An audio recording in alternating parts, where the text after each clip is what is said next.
वरिहन्ताणं नमो सिद्धाणं नमो आयरीयाणं नमो वज्झायाणं नमो लोये सव्यसाहुणं।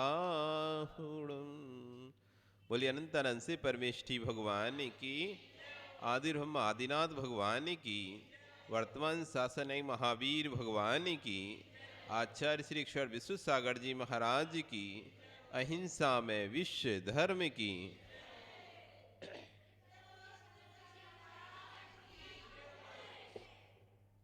चलेंगे, पहले मेरी भावना के 8 पद हम यहाँ पर पढ़ते हैं।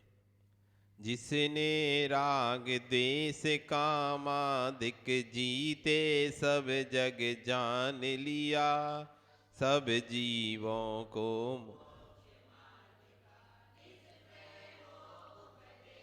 बुद्ध वीर जिन हरिहर ब्रह्माया उसको स्वाधीन कहो।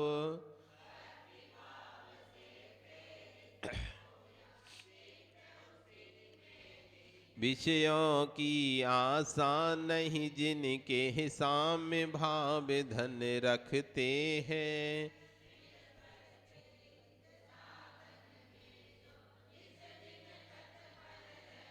स्वार्थ त्याग की कठिन तपस्या बिना खेद जो करते हैं, ऐसे ज्ञानी साधु जगत के दुख समूह को रहे सदा सत्संग उन्हीं का ध्यान, उन्हीं का नित्य रहे, उन्हीं जैसी चर्या में नहीं सताऊं किसी जीव को झूठ कभी नहीं, पर धन बनिता पर न लुभाऊं संतों सामृत पी।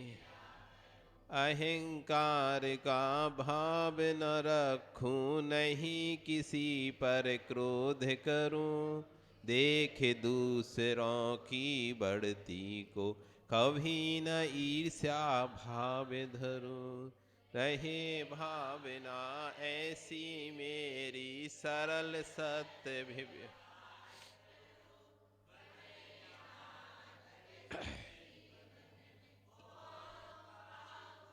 मैत्री भाव जगत में मेरा सब जीवों से नित्य रहे, दीन दुखी जीवों पर मेरे उर से करुण, दुर्जन क्रूर कुमार गिरतों पर क्षोभ नहीं मुझको आवे, साम्य भाव रखो। गुणी जनों को देख हृदय में मेरे प्रेम उमड़ आवे, बने जहाँ तक उनकी सेवा करके ये मन ओह नहीं कीर्तन कभी मैं द्रोह न मेरे उर आवे, गुण ग्रहण का भाव रहे नित दृष्टि न दोष, कोई बुरा कहो या अच्छा लक्ष्मी आवे या जावे, लाखों बरसों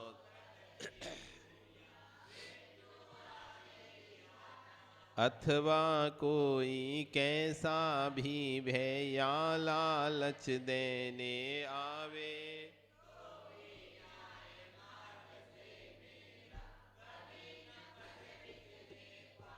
होकर सुख में दुख में कभी न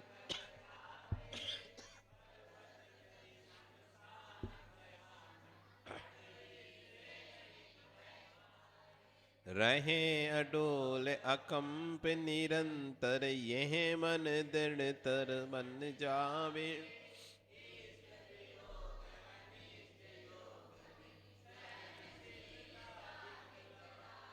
इस तरह 8 पद हमने मेरी भावना के पढ़े।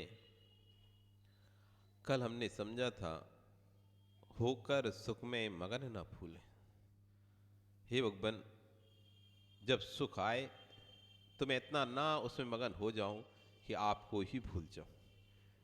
व्यक्ति दुख में तो भगवान को याद करता है, दुख में तो उसे प्रभु याद रहते हैं, अथवा सामान्य समय चलता है तो प्रभु याद रहते हैं, लेकिन जैसे ही विशेष समय आता है उसमें भूल जाता है। आप सामान्य से प्रतिदिन मंदिर आते हैं, दर्शन पूजन करते हैं, यदि आपका व्यापार का समय आ जाए, सीजन का समय आ जाए, तो फिर क्या करते हैं? क्या करते हैं? या तो मंदिर नहीं आते, समय नहीं है मंदिर आने, अथवा मंदिर आएंगे तो 2 मिनट में ही वापस चले जाते हैं। हम उस सुख में इतने मगन हो जाते कि हम भगवान को ही भूल जाते। कल हमने समझा था कि सुख आए तब भी उसमें हर्षित नहीं होना, उसमें बड़े प्रसन्न नहीं हो जाना, क्योंकि सुख आया है तो सुख जाएगा। जो चीज आती है तो वो चीज नियम से जाती है, आई है चली जाएगी, आई है चली जाएगी। इसलिए अधिक हर्ष नहीं करना, अधिक उत्साह, अधिक हर्ष नहीं करना, क्योंकि अधिक हर्ष होने पे फिर जब वस्तु छूटती है तो बड़ा दुख होता है। आज कह रहे हैं दुख में कभी ना घबरावे, ये सबसे महत्वपूर्ण चीज है। व्यक्ति वैसे बहुत हिम्मत रखता है,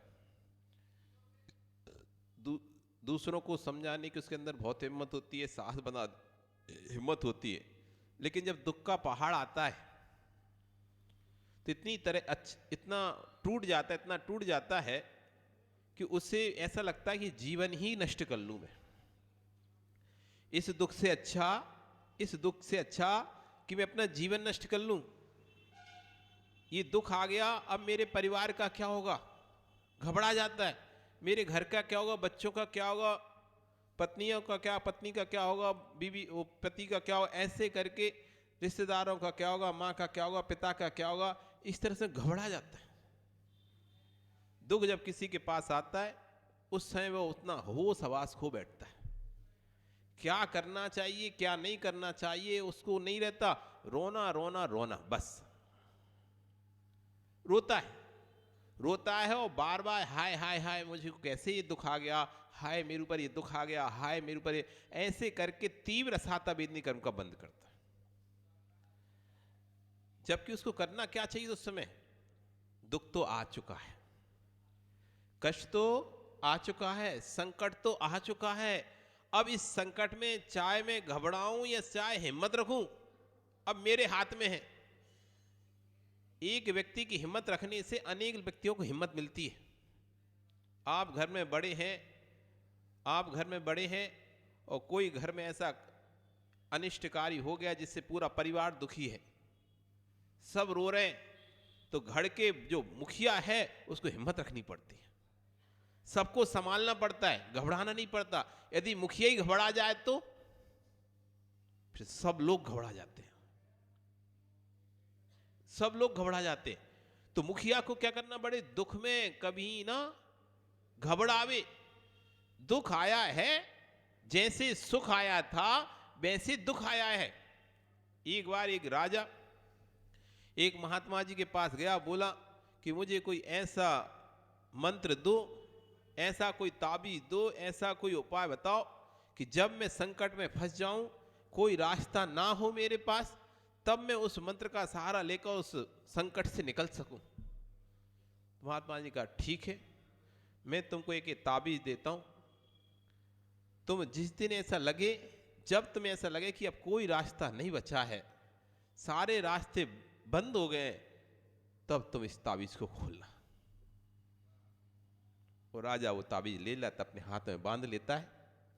समय बीतता चला जाता है। एक बार विरोधी राजा ने, शत्रु राजा ने उस राज्य पर आक्रमण कर दिया और इतना भयंकर आक्रमण हुआ कि इस राजा को अपने प्राण बचाने के लिए भागना पड़ा। पीछे से शत्रु सेना पड़ गई और राजा आगे भाग रहा है, और आगे भागते जाता है और आगे जाकर देखता है कि रास्ता खत्म, आगे अब खाई है, रास्ता बंद हो चुका है, आगे खाई है और पीछे शत्रु सेना के घोड़ों की टापें सुनाई दे रही हैं। कोई भी अब स्थान नहीं बचने का, अब किसी के बच नहीं सकता।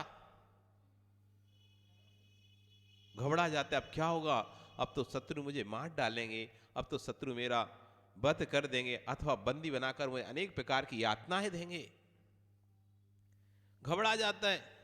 तभी उसे याद आता है, एक बार मैं महात्मा जी से पूछा था कि जब कोई रास्ता ना हो तो क्या करना है, तो उन्होंने मुझे एक ताबीज दिया था। और वो अपने हाथ में से ताबीज निकालता है और उसे खोलता है, उसमें से एक पर्ची निकलती है। उसे देखता है और देखकर एकदम खुश हो जाता है, भूल जाता है सब कि कोई शत्रु सेना पीछे पड़ी हो अथवा आगे रास्ता बंद है, कुछ नहीं। उसमें ऐसा क्या लिखा था? उसमें बस इतना ही लिखा था, ये दिन भी चले जाएंगे। जब वो दिन चले गए तो ये दिन भी चले जाएंगे। विश्वास मानो आप, जब सुख के दिन चले गए हैं तो दुख के दिन भी चले जाएंगे, कष्ट के दिन भी चले जाएंगे। आप आकुल व्याकुल मत हो, क्योंकि कर्म का उदय पूर्व भाव में हमने जो कर्म का उदय करके आए हैं, उन कर्म का उदय तो आएगा। कोई भी कर्म बिना फल दिए निर्जरा को प्राप्त नहीं होता। बस इतना है कि हम तपस्या करते हैं, उसका फल इतना कम हो जाता है, इतना कम हो जाता है कि पता नहीं चलता कि उसका फल भी आया है उदय में। लेकिन प्रत्येक कर्म अपना फल दिए बिना झड़ता नहीं है। निर्जरा बिना कर्म के फल दिए होती ही नहीं है। अंतर बस इतना ही रहता है कि यदि हमने तपस्या की है, उस कर्म की जो डेंसिटी थी, फल देने की ताकत थी, वो कम हो जाती है। फल देने की जो उसकी शक्ति थी वो कम हो गई। जैसे कि आपने खाना बनाया और खाने में नमक ज्यादा हो गया मां, अब क्या करोगे? खाना बनाया, दाल बनाई, कम ले, नमक ज्यादा हो गया, अब क्या करोगे? दाल फेंक दोगे या रोओगे बैठ के सिर पकड़ के कि अब क्या करें, नमक ज्यादा हो गए, नमक ज्यादा हो गए, सिर पकड़ के रोगे क्या? तो क्या करोगे? पूछ लो अपनी देवी से, क्या करेगी वो? है? हाँ, नमक ज्यादा हो गया है, अब समय है नहीं है पुनः दूसरी बना सकें, क्योंकि कर्म तो हम पहले करके आ चुके थे ना। अब तो उस कर्म को बदलने का समय हमारे पास है नहीं है। अब तुमको सामने खाना है उस दाल को ही, लेकिन नमक इतना अधिक है कि एक कौर भी उसको नहीं दे सकते हम अपने मुख में। क्या करेंगे? फेंक देंगे तो फिर भूखे रहेंगे। समझदार व्यक्ति उसमें पानी डाल लेगा, 2 गिलास 3 गिलास पानी डालेगा, नमक का जो प्रेस पावर था, नमक की जो डेंसिटी थी, कम हो जाएगी, आराम से खप जाएगी दाल। खप जाएगी नहीं खपेगी? नमक तुमने कम कर या क्या? कम नहीं किया तुमने नमक, नमक जितना था उतना ही है आज भी उसी में। ऐसा नहीं कि तुमने नमक निकाल लिया उसमें से वापस, नमक तो जितना तुमने डाला था अभी भी उसमें उतना ही नमक है। लेकिन उस नमक की जो शक्ति थी वो आपने पानी डालकर उसकी शक्ति को कम कर दिया। नमक का स्वाद तो आ रहा है, लेकिन जो स्वाद पहले आ रहा था कि एक मुंह में ग्रास भी नहीं दे पा रहे थे, अब वो नहीं रहा। ऐसे ही कर्म का उदय आता है हमारे जीवन में, अपनी पूरी ताकत के साथ आता है। आपको खून के आंसू रुला दे इतनी ताकत साथ आता है, लेकिन आप जैसे ही भगवान की भक्ति करते हैं, तपस्या करते हैं, वो कर्म का उदय वैसे ही हो जाता है जैसे उस दाल में आपने 3 गिलास पानी डाल दिया और नमक का स्वाद नहीं आ रहा आपको, जितना चाहिए था उतना ही आ रहा है, स्वाद नहीं आ रहा। ऐसी कर्म आया है, उदय में आएगा। अब उस कर्म के उदय में हम घबराएं या उस कर्म के उदय में हम हिम्मत रखें, ये हमारे हाथ में। कर्म के उदय को तो हम नहीं टाल सकते, वो तो उदय में आएगा और वो फल देगा अपना। अब उसके उदय में हमारे पास इतना पावर है कि हम उस उदय को भोगते समय हर्ष भी कर सकते हैं और विषाद भी कर सकते हैं। मेरी तबीयत खराब हो गई, मेरी तबीयत खराब हो गई, ऐसे हम रोते रहे, पूरे दिन रोते रहे, उठे नहीं, कुछ भी काम न करें, क्रिया नहीं करें, बस ऐसे ही पड़े रहें 24 घंटे, नया कर्म बन जाएगा ऐसा तबीयत है। भाई ठीक है, तबीयत अपनी तरफ खराब हुई है, आवश्यक क्रियाओं में कोई कमी नहीं करना, अपन अपने आवश्यक कार्य वो करेंगे। और विश्वास मानो, भक्ति में अचिंत शक्ति, अचिंत सारा कार्य उपयोग का है, उपयोग का। जैसे ही उपयोग बदलता है हार्मोन्स बदल जाते हैं, जैसे ही उपयोग बदलता है हार्मोन्स बदल जाते हैं। गाय 24 घंटे दूध नहीं देती अशोक जी, गाय 24 घंटे दूध नहीं देती। जैसे ही तुम अब उसके बछड़े को उसके सामने लेके आते हो, उसके बछड़े को, गाय के बछड़े को जैसे उसके सामने लेके आते हो, उसके अंदर ममता जब भरती है अपने बछड़े के प्रति, और जैसे ही वो अपना सिर उसे गाय के थन में मारता है, दूध भर जाता है, हार्मोन्स बदल जाते हैं। वैसे तुम दबाओगे तो खून निकलेगा। बहुत से लोग आजकल, बड़े बड़ी डेयरियां होती है ना, डेयरियां, तो मशीन से दूध निकालते हैं, मशीन लगा देते हैं दूध की, तो वो दूध, वो मशीन ऐसे ऐसे करके पूरा दूध चूस लेती है उसकी। और यदि वो ध्यान ना दे पाए, मशीन लगाने वाला यदि ध्यान ना दे पाए और मशीन समय पे, जितने समय की वो है, बंद ना कर पाए, तो दूध के साथ साथ खून निकलने लगता है। फिर एक सीमा के बाद उसमें से, जिसमें से दूध निकल रहा था ना, उसी में से, नस में से खून निकलने लगता है एक निश्चित समय के बाद। वही नस जो दूध दे रही है, वही नस खून देने लगती है। दूध कैसे आ गया उसके अंदर, वैसे निकालो, खून निकल रहा है। और जब गाय का बछड़ा उसके सामने आता है, तो उसी थन में से दूध निकलने लगता है। हार्मोन्स चेंज होते हैं।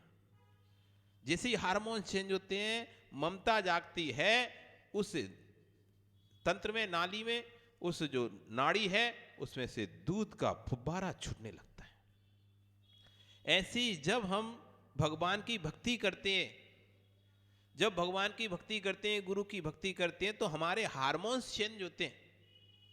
White cells, red cells, white cells हमारे अंदर है ना, व्हाइट सेल, रेड सेल्स हैं। रोगों को लड़ने के लिए जरूरत पड़ती है व्हाइट सेल्स की। जितने अधिक होंगे आप उतने निरोगी रहेंगे। तो हार्मोन्स चेंज होते हैं हमारे। जब हार्मोन्स चेंज होते हैं, तो जो कष्ट हमको हो रहा था, वो कष्ट होना बंद हो जाता है। अभी हम उपयोग को कहां लगा लिए? जिनवाणी में लगा लिए। उपयोग को कहां लगा लिए? भक्ति में लगा लिए। यदि उपयोग को जिनवाणी में, भक्ति में नहीं लगाते, तो उपयोग कहां लगता? दर्द में लगता, पीड़ा में लगता, दुख में लगता। अरे मुझे कितनी पीड़ा है, मेरे साथ ऐसा हो गया, मेरे को हार्ट चौक हो गया, मेरी नली चौक हो गई, अब मैं क्या करूंगा, मैं क्या करूंगा, मैं मर तो नहीं जाऊंगा। आदमी घबरा जाता है। हो गई, अब इसमें तुम्हारा क्या बस है? तबीयत खराब हो गई आपकी, हो गई, ये तो पहले ही समझना था, अब हो गई। अब रोने से क्या तबीयत ठीक हो सकती है? हम सबसे पहला हमारा काम होता है रोने का। जैसे ही हमारी तबीयत खराब होती है, सबसे पहला रोना शुरू करते हैं। बीमारी कोई आती है, अचानक पता चले बीमारी है, कैंसर की बीमारी आई, लंग्स की बीमारी आई, फेफड़ों की बीमारी आ गई, हार्ट की बीमारी आ गई, डॉक्टर ने कहा कि ये हो गया तुमको, वो तुरंत हमारा सबसे पहले रोना शुरू हो जाता है। अब क्या होगा, अब क्या होगा, अब मैं मर तो नहीं जाऊंगा, अब घर में क्या होगा, घर का क्या होगा, बच्चों का क्या होगा, इसका क्या होगा, अभी शादी करनी है, ये करना है, वो करना है। सारी एकदम घबरा जाता है व्यक्ति और डिप्रेशन में चला जाता है, टेंशन में चला जाता है, डर के मारे। किस में चला जाता है? नहीं जाता क्या? उसे अभी आप अच्छे खासे बैठे हो और भी थोड़ा सा सीने में दर्द हो और डॉक्टर के पास आपको ले जाए और डॉक्टर चेक करे, अरे तुम्हारी तो सारी नली चौक हो गई। अब देखो बेचारे का, इतना अच्छा बैठा था, अरे थोड़ा सा पहले तो अरे कुछ नहीं, गैस का दर्द है, ऐसे करके वो निकाल लिए, कुछ नहीं था। और जैसे ही डॉक्टर ने कह दिया कि तुम्हारी सारी नली चौक हो गई, अब देखो ना खाना खा रहा ना पानी पी रहा, अरे अब तो हम मर जाएंगे, अब क्या होगा, अब क्या होगा, अब क्या होगा, अब क्या होगा, बस अब क्या होगा, अब क्या होगा, अब क्या होगा। इसमें इतना डिप्रेशन चला जाता है, इतना डिप्रेशन चला जाता है कि नहीं भी होना होगा तो अब जरूर हो जाएगा। क्या होगा, कुछ नहीं होगा, मेरा आयु कर्म का निषेध जब तक है, जब तक मुझे कुछ नहीं होगा। क्या होगा अंतिम, इस पर्याय का अंतिम क्या है, मरण ही तो है। ठीक है, आज नहीं कल मरना था, मर जाएंगे, लेकिन घबराना क्यों, डरना क्यों कि मेरा क्या होगा, कुछ नहीं होगा, जो होना है वही होगा। वस्तु व्यवस्था व्यवस्थित है, विकास वस्तु व्यवस्था व्यवस्थित है। हम सोच सकते हैं इसका अच्छा करेंगे, हम सोच सकते हैं इसका बुरा करेंगे, हम सोच सकते हैं मेरा अच्छा हो, हम सोच सकते हैं मेरा बुरा हो, लेकिन हम ना तो अपना अच्छा बुरा कर सकते ना किसी का अच्छा बुरा कर सकते। सब व्यवस्थित है, इस संपूर्ण सृष्टि की व्यवस्था व्यवस्थित है। जीव का जन्म ना व्यवस्थित है, जीव का मरण व्यवस्थित है। जीव का जन्म व्यवस्थित है, जीव का मरण व्यवस्थित है। तुम ना जन्म देते किसी को, ना तुम किसी को मार सकते हो। विकास बेटे को जन्म दिया क्या, तुमने क्या जन्म दिया बेटे को, बताओ तो। उसके हाथ को, पैर को, शरीर को, आत्मा को, किसको जन्म दिया तुमने, किसको जन्म दिया तुमने। तुम तो सिर्फ अपनी वासनाओं की पूर्ति करके हट गए। इसके बाद तुमने क्या किया, इसके बाद क्या किया है, जो हुआ है सब प्रक्रिया व्यवस्थित थी। 3 महीने हुए, 1 महीना हुआ, एक मांस का पिंड तैयार हुआ, 2 महीना हुए, 5 अंग निकले, सिर निकला, हाथ निकले, पैर निकले। 3 महीना हुआ, उपांग निकलना शुरू हो गए। 4 महीना हुए, आंखें बनना, नाक कान बनना चालू हो गए। 5 महीना हुए, नाल से मुंह से, नाल से वो रस लेना ग्रहण करने लगा। 6 महीना हुआ, थोड़ा सा और हलन चलन चालू हुआ। 7 महीना हुआ, विकसित होने लगा। 8 महीना, 9 महीना हुआ, पूर्ण विकास को प्राप्त होगा, और 9वें महीने में बाहर आ गया। तुमने क्या किया, क्या किया, तुमने क्या किया। कुछ उसके अंग बना रहे थे बैठ के अंदर, या मां ने क्या किया, वो उसके अंगों को तैयार कर रही थी। जो भी प्रक्रिया चल रही थी स्वतः ही अंदर हो रही थी, व्यवस्थित थी। कब क्या होना है, कब अंग बनने हैं, कब उपांग बनने हैं, कब लौंदा बनना है, कब क्या होना है, कब शरीर तैयार होना है, कब आहार की प्रक्रिया प्रारंभ होनी, उसकी वो सारी व्यवस्था व्यवस्थित थी। हमने क्या किया, हम तो बस अपने भावों के ही करता थे, जो कुभाव खोटे भाव हमने किए थे बस उसके हम करता थे। बाकी हमने जन्म किसको दिया है, क्या मैंने जिन पुद्गल परमाणु से वो शरीर बना था, क्या वो पुद्गल परमाणु मैंने बनाए। जिन पुद्गल परमाणु से शरीर बना है, क्या वो पुद्गल परमाणु आपने बनाए थे कि थे वे। तो इस लोक में पुद्गल परमाणु, औदारिक वर्गणाएं, औदारिक वर्गणाओं से जो शरीर बना हुआ है, ये औदारिक वर्गणाएं पूरे लोक में भरी हुई हैं। जैसा जैसा शरीर का निर्माण होता है, ये जीव औदार वर्णाओं को इस लोक से ग्रहण करता चला जाता है। कोई भी कुछ नहीं करता है, ना कुछ कर सकते हैं हम, बस हम सोच सकते हैं, होगा वही जो व्यवस्थित है। इसलिए दुख कभी आए, संकट आए, क्या होगा, क्या हो, कुछ नहीं होगा, जो होना होगा वही होगा। किंचित मात्र भी इधर से उधर नहीं होगा, विश्वास रखो आप। हमारा यहां से जाना नियत है तो नियम से हम चले जाएंगे, कोई रोक नहीं पाएगा। और हमारा यहां से जाना नियत नहीं है तो कोई हमको भगा नहीं पाएगा।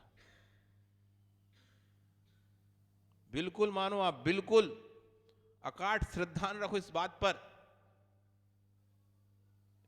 जब तक जिस वस्तु के साथ, जिस चीज के साथ मेरा संयोग है वो मुझसे कहीं नहीं जाएगा।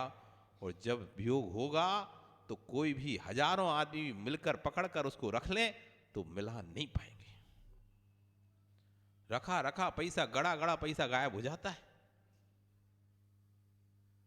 कभी सुना तुमने हिमांशु? पैसा गड़ा गड़ा चला जाता है नीचे के नीचे। पहले एक बुजुर्ग लोग, अब तो इतना पैसा रहता नहीं लोगों के पास, पहले गड्ढा खोद के गाड़ते थे ऐसे घड़े के घड़े। आज भी कई जगह निकलते हैं पुरानी हवेलियों में से, है ना, जिनके पुराने घर होंगे तो उनमें से निकलेंगे, अच्छे तोड़ोगे तो ठीक है ना। तो हवेलियों से निकलेंगे घड़े, दीवालों में से, जमीन में से। तो हम जहाँ रहते थे अपनी मौसी का, वो बहुत पुराना मकान था, तो वहाँ एक गड्ढा था। हम पूछते थे ये गड्ढा मतलब क्यों है ये, कहीं इसमें पहले जो किराएदार रहता इसने खोदा था कि कुछ मिल जाए, पर मिला नहीं मिला पता नहीं, वैसे ही गड्ढा ऐसे ऊपर से बंद करके रख दिया था। पहले बहुत मिलता था। आज भी चंदेरी एक स्थान है, चंदेरी एमपी में, वहां आज भी कोई अपना मकान बनाता है, पुराना मकान तोड़कर आज भी सोना निकलता है, मोहरें निकलती हैं। राजा था चंदेरी का, राजा बहुत बड़ा राजा था चंदेरी का, जगह जगह गाड़ते थे पहले। वो पैसा भी गड़ा हुआ, पैसा भी पिता ने पैसा गाड़ा था। अरे बेटे के भाग में है तो बेटे को मिलेगा, नहीं तो बेटा ढूंढता रह जाएगा, नहीं मिलेगा, दूसरे को बेचेगा, और जैसे ही वो दीवार तोड़ेगा वो पैसा मिल जाएगा, उसे मिल जाएगा। वही व्यक्ति इतने दिनों से उस मकान में रहता, उसे पता नहीं है कि यहां पे पैसा भी है, और उसने खूब खोदा लेकिन नहीं मिला, और जैसे ही दूसरे को बेचा माला माल हो गया। इसलिए इस बात पर सिद्धांत रखो, कितना भी कष्ट आ जाए, संकट आ जाए, दुख आ जाए, घबराना नहीं है। ये विचार करना कि ये दुख से मैं बचूंगा कैसे। हम क्या होता है, गलतियों का गाना गाते रहते हैं। हमारी एक आदत, मानव प्रकृति ऐसी है, कोई गलती हो जाए तो बस उसी का रोना रोते रहते हैं, मुझसे ऐसा हो गया, मुझसे ऐसा हो गया, मुझसे ऐसी गलती हो गई, मुझसे ऐसी गलती हो गई। हम ये नहीं देखते कि उस गलती को हम सुधार कैसे सकते हैं। गलती तो हो चुकी है, अब उसके रोने से वो गलती सुधरेगी नहीं। अब तो दिमाग इसमें लगाओ, इस गलती का सुधार कैसे होगा। गलती हो गई, गलती हो गई, गलती हो गई, रो रहे हैं, गलती हो गई, स्वास्थ्य खराब हो गया, स्वास्थ्य खराब हो रहा है, रो रहे हैं, स्वास्थ्य खराब हो गया, इसमें मत लगाओ। ये लगाओ कि अब स्वास्थ्य ठीक होगा कैसे। खराब तो हो चुका है, अब उसमें यदि विवेक लगाओगे तो नियम से स्वास्थ्य ठीक कर लोगे आप, कि भाई ये चीजों का परहेज करना है मुझे, इन चीजों को नहीं खाना है, तो स्वास्थ्य ठीक हो जाएगा।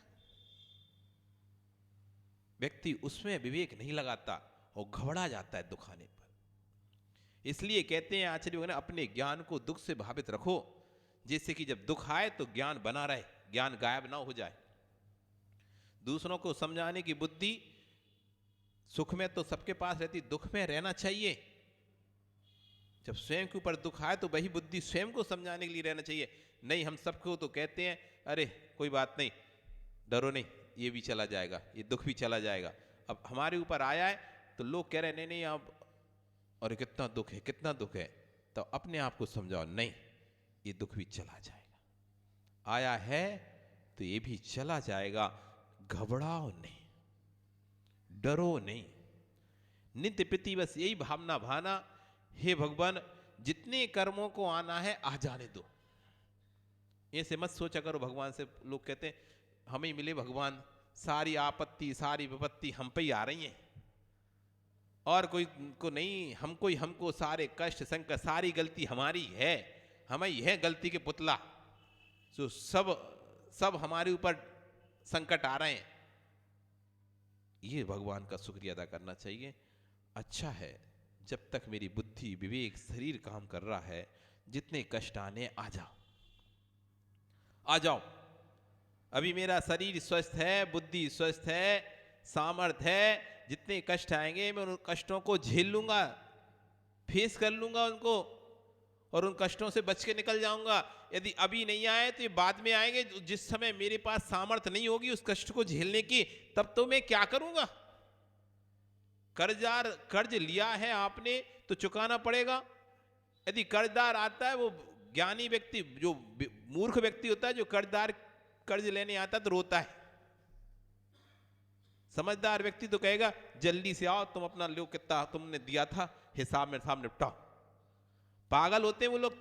पैसा होने पर भी कर्जदार का पैसा नहीं चुकाते। पैसा होने पर भी जैसे ही पैसा आए तुरंत कर्जदार का पैसा चुका देना चाहिए। मूर्ख लोग जो रहते हैं, अरे ठीक है दे देंगे, अभी कहाँ जल्दी पड़ी है, दे देंगे, ऐसा करके वो पैसा जब आता है उस समय उसको देते नहीं है, और जब पैसा रहता नहीं है तब रोते हैं, अब हम इसका कर्जा कहां से चुकाएं, क्योंकि जो पैसा आया था वो तो खा पी के खत्म कर लिया उसने, ऐसो आराम उड़ा लिया, अब कहां से आएगा पैसा। इसलिए जब शरीर सामर्थ्यवान हो, आओ, जितने कष्ट आने आ जाओ, अभी हम सामर्थ्यवान हैं, शक्तिवान है, सारे कष्टों को सहन कर लेंगे, अभी आ जाएं। फिर उस समय आएंगे जिस समय हमारे पास सामर्थ्य नहीं है, तुम क्या करेंगे, रोएंगे, बिलखेंगे। अच्छा है, आ जाओ, ठीक है आ जाओ। जैसे आप लोग खाना बना रहे होते ना, उस समय कोई और आ जाए, एक दो जना, तो ठीक है आ जाओ, अभी बना ही रहे, अभी निपटो, अच्छी पहले बाद में आते फिर दोबारा चौका में घुसना पड़ती। नहीं सोचते ऐसा, अभी आ गए, चलो आते लगे आ गए, चलो तुम भी खा लो और जाओ, तुम भी, हम भी फ्री तुम भी फ्री। बाद में आते तो पूरा निपटू के काम निपटा लेते, सलटा लेते, आप हाथ पैर धो के जैसी तैयार होते आराम करने के लिए, वैसी को जाता खाना लगा दो, तुम्हारा सिर दर्द कर, इतनी देर से बैठे तभी तो नहीं जाता परमेश्वर। अब आ रहा हो, ना रेस्ट कर पा रहे, ना सो पा रहे, ना कुछ कर पा रहे, अरे वहां बैठा था फालतू बातें कर रहे थे, आके खाना खा जाते पहले। अब जब पूरा काम सलटा दिया, अब थोड़ा रेस्ट करने का सोचा, सो आ गए, खाना दे दो, रोटी डाल दो, तो गुस्सा आता है।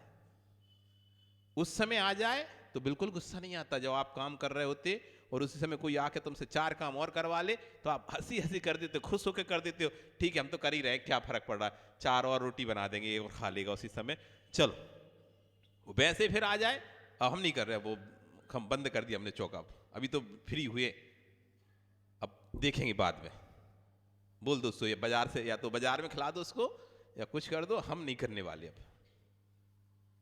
क्योंकि बाद में फिर कष्ट होता है। इसलिए भी संकटों में संकट स्वागत है तो निपटा लो, घबराओ नहीं, यही भावना रखें। हे भगवान, कभी भी कितने भी संकट आ जाएं, विपत्ति आ जाएं, दुख आ जाएं, मैं कभी भी घबराऊं नहीं, विचलित नहीं हूं, डरूं नहीं, उसका डटकर मुकाबला करूं। कहते हैं कि यदि समस्याओं का यदि हम डटकर मुकाबला करते हैं तो समस्या भी समस्या में पड़ जाती है, समस्या भी ये समस्या में पड़ जाती है, इसको क्यों समस्या नहीं हो रही,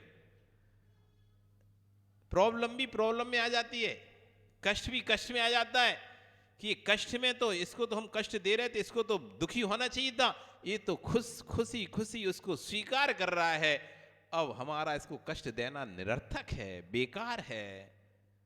बिल्कुल आप मानो, आप कोई चीज का निर्णय कर लेते हो, नहीं अब मुझे ऐसा ही करना है, अब कितने भी कष्ट आए, संकट आए, पीड़ाएं, वो आपको विचलित नहीं कर पाती, विचलित नहीं कर पाती। आप डुलमुल रहते हो, इसलिए होता है। आपने एक आसन का नियम ले लिया, अब चाहे कितने ही गला सूखे, कितने ही उपास का नियम ले लिया, आप कितने ही गला सूखे, कोई बात नहीं, आज तो उपास है तो है, अब चाहे गला सूखे चाहे कोई हो, आप नहीं घबराते, फिर ठान लेते हो जिस चीज को एक बार, फिर कुछ नहीं है, संकट कष्ट पीड़ा सब भाग जाती है। बस मना स्थिति कमजोर नहीं होना चाहिए, परिस्थिति कितनी भी कमजोर है चलेगा, परिस्थिति कितनी भी कमजोर है चलेगा, लेकिन मनस्थिति कमजोर नहीं होना चाहिए, क्योंकि मन के हारे हार है, मन के जीते जीत। 25 साल का युवा भी हार जाता है, 80 साल का बुजुर्ग भी जीत जाता है। अंदर से मजबूत होना चाहिए। कष्ट संकटों में डरना नहीं चाहिए। यही भावना भाएं भगवान से रोज प्रतिदिन जाकर, हे भगवान, ये कुछ नहीं चाहते हम तो बस यही चाहते हैं कष्टों में कभी आपको भूल ना जाए।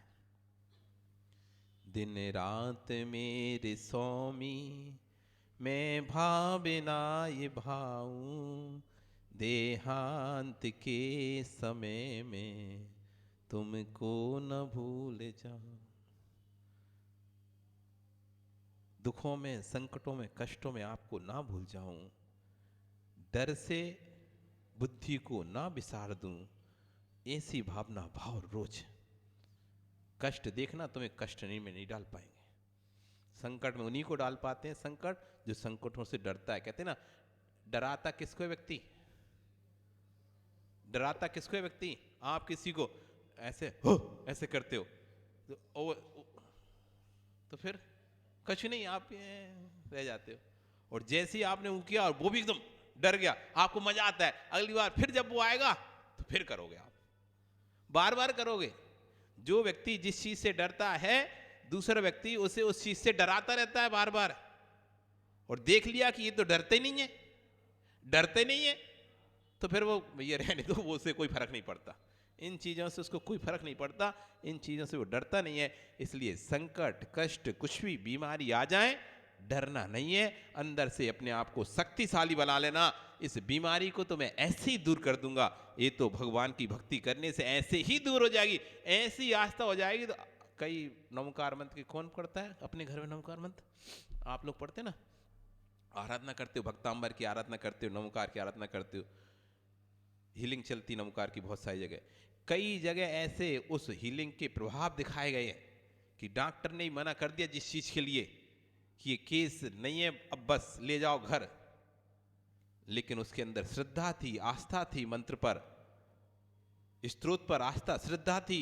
उसने स्तोत्र को पढ़ा, मंत्र को पढ़ा, बार बार भावना भाई कि नहीं, ये स्तोत्र पढ़ूंगा तो मैं पक्का ठीक होऊंगा, मैं पढ़ूंगा तो पक्का ठीक होऊंगा। और ऐसा अचिंत्य फल मिला।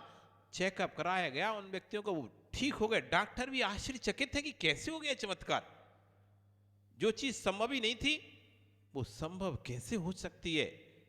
बड़ी शक्ति है भक्ति में। इसलिए कितना भी दुख आए, कितना भी संकट आए, कितनी पीड़ा आए, मंत्र जाप, आराधना, जितनी अधिक मंत्र की आराधना करोगे, जाप करोगे, स्तोत्रों का पाठ करोगे, भगवान का स्मरण करोगे, वो संकट वैसे ही चला जाएगा जैसे दाल में पानी डाल दिया तो नमक का स्वाद चला गया। आपका समय कल फिर आओगे, पर्याय रही तो कल और हम समझेंगे क्या यहाँ पर कहने वाले हैं कवि। नमो अरिहंताणम, नमो सिद्धार्णमो आर्याणो वज्राय, नमो सब